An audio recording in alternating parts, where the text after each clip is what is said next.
ये कहानी एक ऐसी लड़की की है जो अपना खाता खुलवाने के लिए अलग अलग तरह के नुस्खे आजमाती है, पर बेचारी का सूखा कुआं गीला नहीं हो पाता। क्या ये लड़की अपनी बुलबुल का स्वाद किसी लड़के को दे पाएगी या नहीं, देखेंगे इस रोमांटिक मूवी में जिसका नाम है नोट अंडर टीन। मूवी की शुरुआत में हम जेनी नाम की एक हसीन लड़की को देखते हैं जो अपने रूम में बैठकर पुराने टीवी में एक रोमांटिक मूवी देख रही थी। मूवी देखते हुए जेनी के अंदर गपागप करने की इच्छा जागने लगती है, जिससे वो अपनी प्यास बुझाने के लिए बाबा बंगाली का दिया हुआ हथियार निकालती है और उसे अपनी बुलबुल में डालने लगती है। जेनी अपनी बुलबुल को खुश कर ही रही थी कि तभी उसके डेड रूम के अंदर आ जाते हैं जो जेनी को हैप्पी बर्थडे विश करने आए थे। लेकिन बाबा बंगाली का हथियार अभी भी जेनी की गुफा में ही था। तभी रूम में जेनी के दादा दादी और चर्च के फादर भी आ जाते हैं, लेकिन जेनी उस हथियार को अपनी बुलबुल से सबके सामने बाहर नहीं निकाल सकती थी। अब गली के कुछ बच्चे भी जेनी को बर्थडे विश करने आए थे। उनके साथ जेनी का डॉग भी अंदर आ गया था। वो डॉग जब जेनी के ऊपर से कंबल हटाता है तो बाबा बंगाली का हथियार जेनी की बुलबुल से निकलकर सीधे केक पर जा गिरता है। ये देखकर सभी लोग हैरान होते हैं, जिसके बाद जेनी और उसके भाई को उनके डेट स्कूल छोड़ने के लिए जाते हैं, जहाँ रास्ते में जेनी का भाई जेनी से कहता है कि अब तुम बड़ी हो चुकी हो, इसलिए पहले तुम्हें बॉयफ्रेंड बना लेना चाहिए। पर जेनी इन सब बातों पर ध्यान नहीं देती थी, वो सिर्फ पढ़ाई पर फोकस किया करती थी, इसलिए सभी जेनी को चोमू समझते थे। फिर जेनी के डैड उन्हें स्कूल में छोड़कर चले जाते हैं। इसके बाद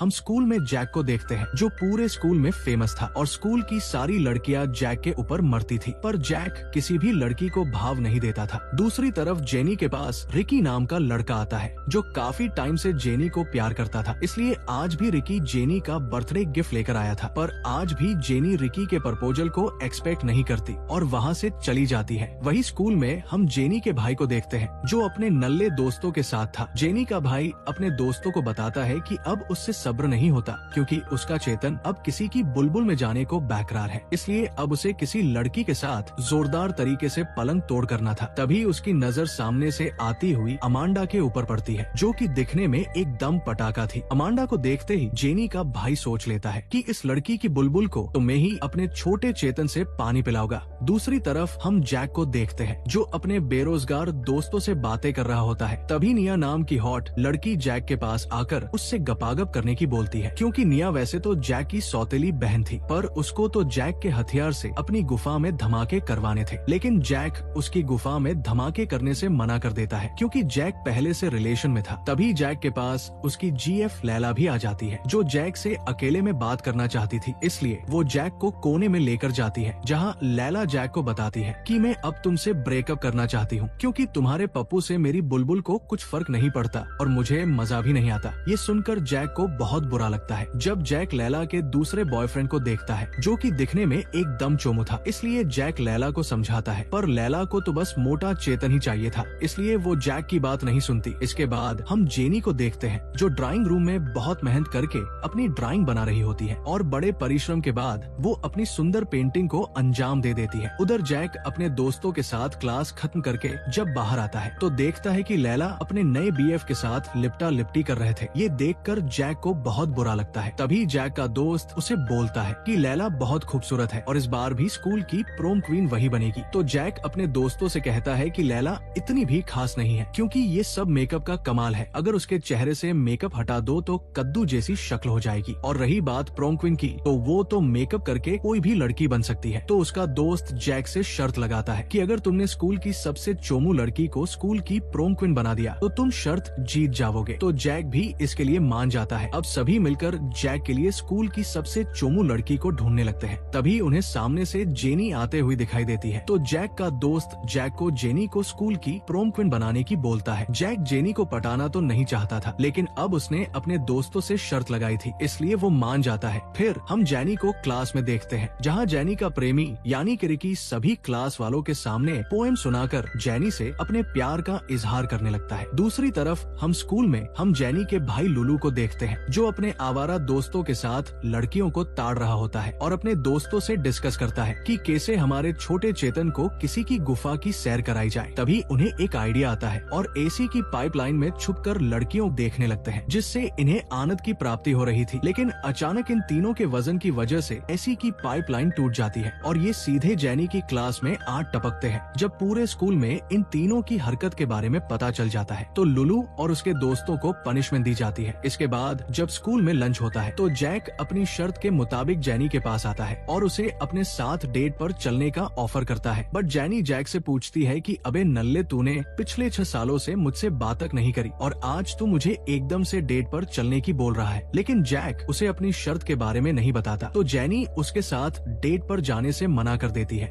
इसके बाद हम देखते हैं कि कुछ लड़के ग्राउंड में फुटबॉल खेल रहे होते हैं, लेकिन जैक सबसे अलग अकेले में बैठा हुआ कुछ सोच रहा था कि वो भी पहले फुटबॉल मैच खेला करता था, पर जैक की हरकतों की वजह से मैच में एक आदमी की जान चली गई थी, इसलिए जैक को मैच से बाहर निकाल दिया था। वही रात को हम जेनी को देखते हैं जो जैक के बारे में सोच रही थी, तो जेनी के पास उसके डेड आते हैं। जेनी जब अपने डेड को जैक के बारे में बताती है तो उसके डेड जेनी को समझाते हैं कि जेनी बच्चा, तुम अब बड़ी हो चुकी हो और तुम्हारी बुलबुल भी काफी गुलाबी, और हमने देखा है तुम किस तरह अपनी बुलबुल को शांत करती हो, इसलिए तुम्हें जैक के साथ डेट पर जाना चाहिए। उधर जैक भी अपने घर अपनी बहन निया के पास जाता है और निया से कहता है कि तुम्हें मेरी हेल्प करनी होगी जेनी को पटाने में, ताकि मैं उसे स्कूल की प्रोम क्वीन बना सकूं। तो निया जैक को कुछ आइडिया बताती है जिससे वो जेनी को इम्प्रेस कर सके, लेकिन निया भी इसके बदले जैक से अपनी बुलबुल को गीला करने की बोलती है। जैक निया को समझाता है कि तुम मेरी बहन हो, इसलिए मैं ऐसा नहीं कर सकता। तो निया बोलती है, मुझे इससे कोई फर्क नहीं पड़ता, मुझे तो बस अपनी गुफा में धमाके करवाने हैं। लेकिन जैक निया को खुश किए बिना ही वहाँ से चला जाता है। अगले दिन हम स्कूल में देखते हैं कि कुछ लड़के जेनी के भाई लुलू की धुलाई कर रहे होते हैं, तो जैक आकर लुलू को उन लड़कों से बचाता है, पर लुलू जैक को ही मुक्का मार देता है। तो जैक भी गुस्से में लुलू को धोने लगता है, जिससे जेनी उसे ऐसा करते हुए देख लेती है। मतलब कि भाई को बचाने वाला आइडिया तो फेल हो चुका था। इसलिए जेनी जब पार्क में सबके साथ पेंटिंग बना रही होती है तो जैक वहाँ आकर उड़ उड़ दबंग दबंग गाना गाने लगता है, पर जैक गाने में बोल देता है कि जेनी के हाथ में गन गन। ये सुनकर सभी लोग वहाँ से डरकर भाग गए थे और पुलिस वाले वहाँ आकर जेनी को दबोच लेती है। मतलब ये आइडिया भी फ्लॉप हो गया था।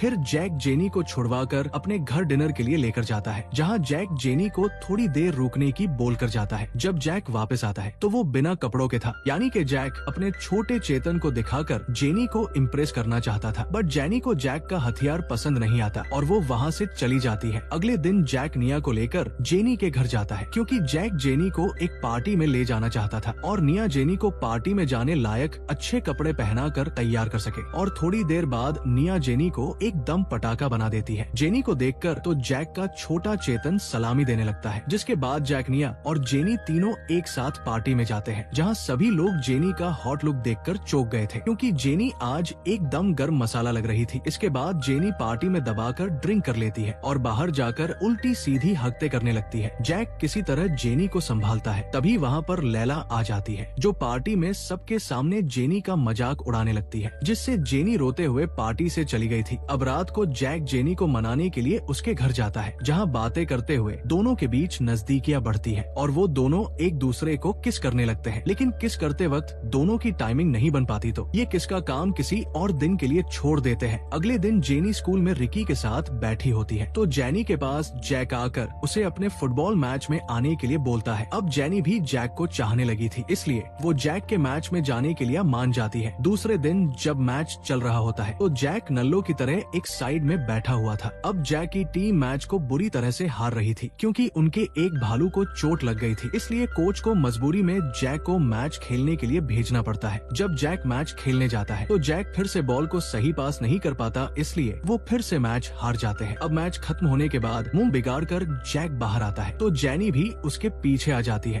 और जैक को समझाने लगती है कि एक गेम ही तो हारे हो और वैसे भी गेम में तो हार जीत चलती रहती है, इसलिए तुम ज्यादा परेशान मत होवो। वो दोनों आपस में बातें कर ही रहे थे कि तभी वहाँ जैक का फ्रेंड आ जाता है, जो मैच हारने के दुख से जैक से बोलता है कि आज हम तुम्हारी वजह से मैच हारे हैं, इसलिए मैं जेनी को सब कुछ बता रहा हूँ। और वो जेनी के कानों में कुछ फूस फूस करने लगता है। अब जैक को लगता है शायद उसने शर्त के बारे उसे बता दिया होगा, तो जैक खुद ही अपनी शर्त के बारे में जेनी को बताने लगता है, क्योंकि अब जैक भी जेनी को पसंद करने लगा था। अब शर्त की बात सुनकर जेनी वहाँ से रोते हुए भाग गई थी। जैक का दोस्त जैकी बताता है कि मैंने जेनी को कुछ भी नहीं बताया था और पकड़ू तूने उसे सब कुछ सच बता दिया, लेकिन अब क्या ही कर सकते थे। आने वाले कुछ दिनों जैक और जेनी दोनों आपस में नहीं मिलते, लेकिन वो दोनों एक दूसरे को बहुत मिस कर रहे होते हैं। अब वो रात आ चुकी थी जिसके लिए जैक ने शर्त लगाई थी, यानी कि प्रोम क्वीन चुनने वाली पार्टी, जहाँ जैक का फ्रेंड जेनी को अपने साथ लेकर आता है और जैक अपनी सौतेली बहन निया के साथ। उसी पार्टी में जेनी का भाई और उसके 2 नल्ले दोस्त भी होते हैं जो बस किसी की लेने की सोच रहे थे। तभी जेनी का भाई हिम्मत करके अमांडा के पास जाकर उसे लेटर दे देता है। पहले तो अमांडा उस लेटर को पढ़कर उसके साथ गपागप करने से मना कर देती है और जेनी के भाई से बोलती है कि मैं बस तुम्हारा